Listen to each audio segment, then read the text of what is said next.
రాజన్న సిరిసిల్ల జిల్లా ఎల్లారెడ్డిపేట మండలంలోని అక్కపల్లి గ్రామంలో భూమి వివాదం అన్నదమ్ముల మధ్య తీవ్ర విభేదాలకు దారితీసింది. ప్రస్తుతం కోమాలో ఉన్న అన్న చికిత్స కోసం తన వాటా భూమికి సంబంధించిన డబ్బులు ఇవ్వాలని బాధిత కుటుంబ సభ్యులు కోరినా ఫలితం లేకపోవడంతో గ్రామస్తులతో కలిసి పోలీసులను ఆశ్రయించారు. గ్రామానికి చెందిన రాజయ్య, నరసవ్వ దంపతుల కుమారులు దేవయ్య, శ్రీనివాస్, ప్రవీణ్, రాజు సుమారు 20 సంవత్సరాల క్రితం కుటుంబ సభ్యుల సంపాదనతోనే 2 ఎకరాల భూమిని కొనుగోలు చేసినట్లు కుటుంబ సభ్యులు అంటున్నారు. అయితే ఆ భూమిని రెండో కుమారుడు శ్రీనివాస్ తన పేరిట పట్టా చేయించుకోవడంతో గతంలో గ్రామ పెద్దల సమక్షంలో పంచాయతీలు జరిగినప్పటికీ సమస్య పరిష్కారం కాలేదు. ఇదే సమయంలో గత నెల తాటి చెట్టు ఎక్కి ముంజలు కోస్తుండగా దేవయ్య ప్రమాదవశాత్తు కింద పడిపోయి తీవ్రంగా గాయపడ్డాడు.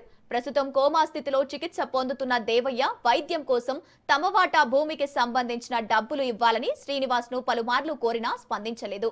బాధిత కుటుంబానికి న్యాయం చేయాలని కోరుతూ గ్రామ పెద్దలు, ప్రజా ప్రతినిధులు గ్రామస్తులతో కలిసి పోలీస్ స్టేషన్లో ఫిర్యాదు చేశారు. అక్కపల్లి గ్రామంలోని భూ వివాదం ప్రస్తుతం కుటుంబ బంధాలకే పరీక్షగా మారింది.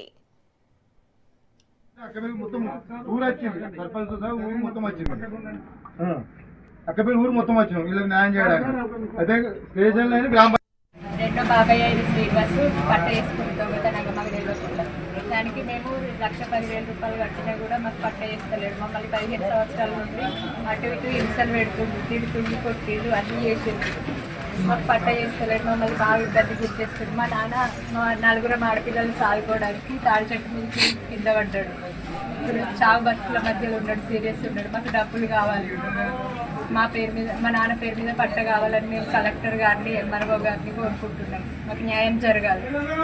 అయితే మా నాన్న పేరు రిజిస్ట్రేషన్ అయితే అమ్ముకొని మా నాన్నని బతికించుకుంటామని గ్రామ పెద్దలు తోడుకొని పోయినాం. అయినా కూడా మా బాబాయ్ వినలేదు. కాళ్ళ మీద పడి ఏడ్చినా కూడా మమ్మల్ని తీసి పారేసిండు, కానీ ఇంత కూడా అది చేయలేడు. మాకు న్యాయం జరిగేటట్టు చూడరు.